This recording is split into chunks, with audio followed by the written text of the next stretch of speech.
Ini fungsinya tak apa sih?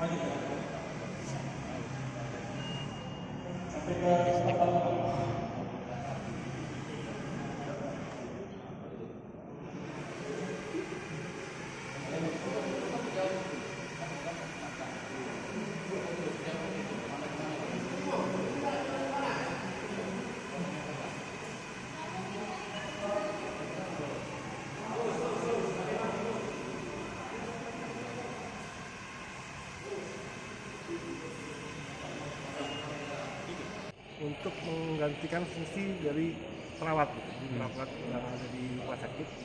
Fungsinya sebagian digantikan oleh rumah saya untuk mengantarkan kebutuhan pasien yang COVID. Di samping itu untuk mengurangi paparan kepada perawat agar tidak terpaparan, digantikan sama klinik itu pasien COVID. Contohnya Pak seperti apa Pak? Mengantarkan obat, mengantarkan makanan ke pasien-pasien ini. Makanan obat diletakkan di rak, lalu pasien masuk ke dalam ruangan, baru pasien ngambilnya sendiri. Jadi perawat waktu tatap mukanya dikurangin. Sejauh apa efektivitasnya Pak untuk ini? Ya sangat efektif karena paling tidak paparan ke petugas kesehatan berkurang. Kemudian tidak kontak untuk COVID penularan berkurang. Kontak langsung sama pasien ya. Jadi tidak ada kontak langsung pasien untuk perawatnya. Ini alat untuk Igala Sumatera sudah berapa rumah sakit Pak? Untuk di Sumatera baru sekitar rumah sakit Malusin. Kemarin ada 4 rumah sakit, 3 di Jawa, 1 rumah sakit Malusin di Sumatera, Palembang. Untuk SMA sudah berapa unit Pak?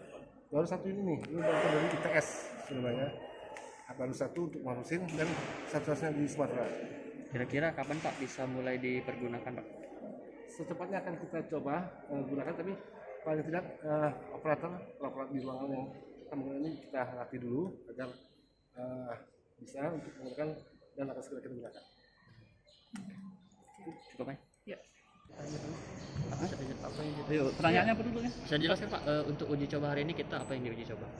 Oh, jadi untuk hari ini uji cobanya terhadap ini mesin Kaisa yang bantuan dari ITS. Jadi uji cobanya itu bagaimana mengkoneksikannya sehingga antara mesin robot ini dengan laptop sehingga bisa nanti dioperasionalkan oleh perawat melalui nurse station saja tanpa harus langsung kontak ke pasien ini. Untuk hari ini gimana hasilnya apa? Hasilnya udah alhamdulillah udah semua connect.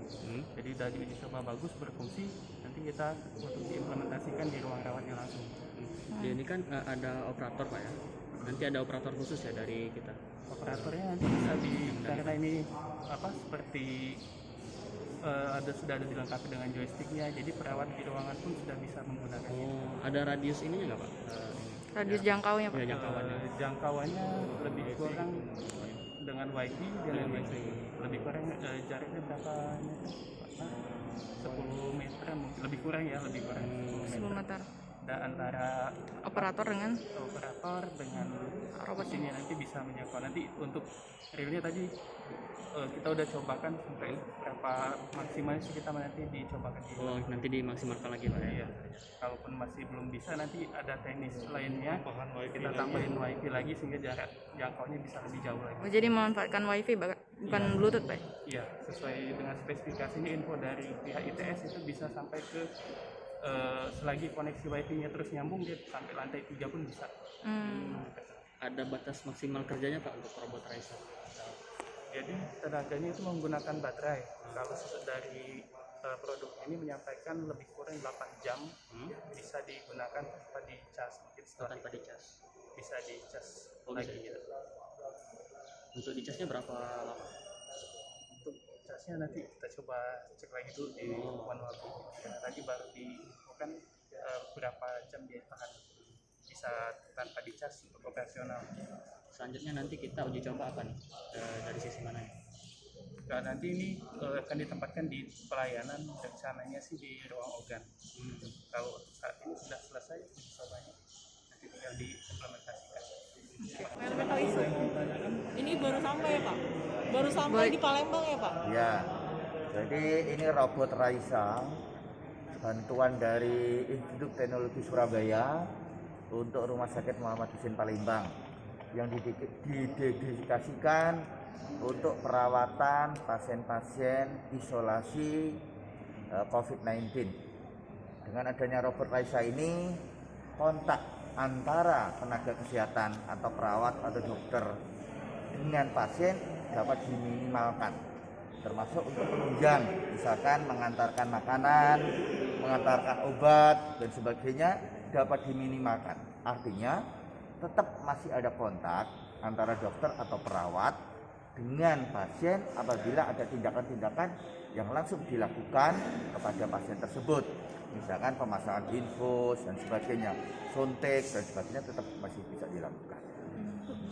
Kemudian kita Pak mulai uji coba Ini kepada pasien. robot ini baru diterima minggu yang lalu, baru diuji cobakan, dan rencana besok pagi sudah disiapkan di ruang. Berapa Pak yang kita dapat Kak? Hanya satu. Satu. Hanya seluruh Indonesia hanya dapat 20. Dan kita termasuk yang mendapatkan Robot Raisa ini. Untuk selanjutnya apakah ada inovasi dari RSMH Pak untuk mengembangkan robot serupa seperti ini Pak untuk Ya. memudahkan kerja tenaga medis juga Pak? Iya, jadi apabila kita mempelajari dan ternyata pembiayaannya juga dapat dibiayai, kemudian bisa mengembangkan kayak gini, kita akan mengembangkan untuk ruang perawatan yang lain. Karena ruang perawatan di isolasi COVID ini adalah ruang perawatan yang sangat infeksius, bisa menularkan penyakit COVID-19 ini kepada petugas tenaga kesehatan yang bertugas di tempat itu. Pak, pasien kita ada berapa Pak yang COVID Pak? Pada hari ini pasien kita sekitar 80-an. 80-an. Kalau Ya, misalkan dari sekarang ini kita sudah menjawab 200 tempat tidur. Berarti ada tersisa. Masih banyak 120-an. Pak, Tapi ini- jangan sampai dipakai ya. Iya. Itu hanya untuk cadangan saja. Pak, ini kan ada 200 lebih pasien, ini cuma ada satu nih, gimana Pak? Iya. nantinya? Jadi satu ini hanya dipakai di satu ruangan. Karena ini juga masih dalam taraf uji coba juga, ya. Kalau memang ini sudah oke, layak, Ada pemesanan tambahan ya Pak? nah kita siapa tahu bisa untuk memesan tambahan untuk ruangan-ruangan yang lain. Pak kalau diletakkan di ruang apa nih Pak? Ini di ruang organ. Ruang organ. Kita letakkan. Jadi ruang organ adalah ruang yang kita harapkan menjadi salah satu ruang high care unit atau intensive care unit untuk penanganan pasien COVID-19 stadium berat dan kritis.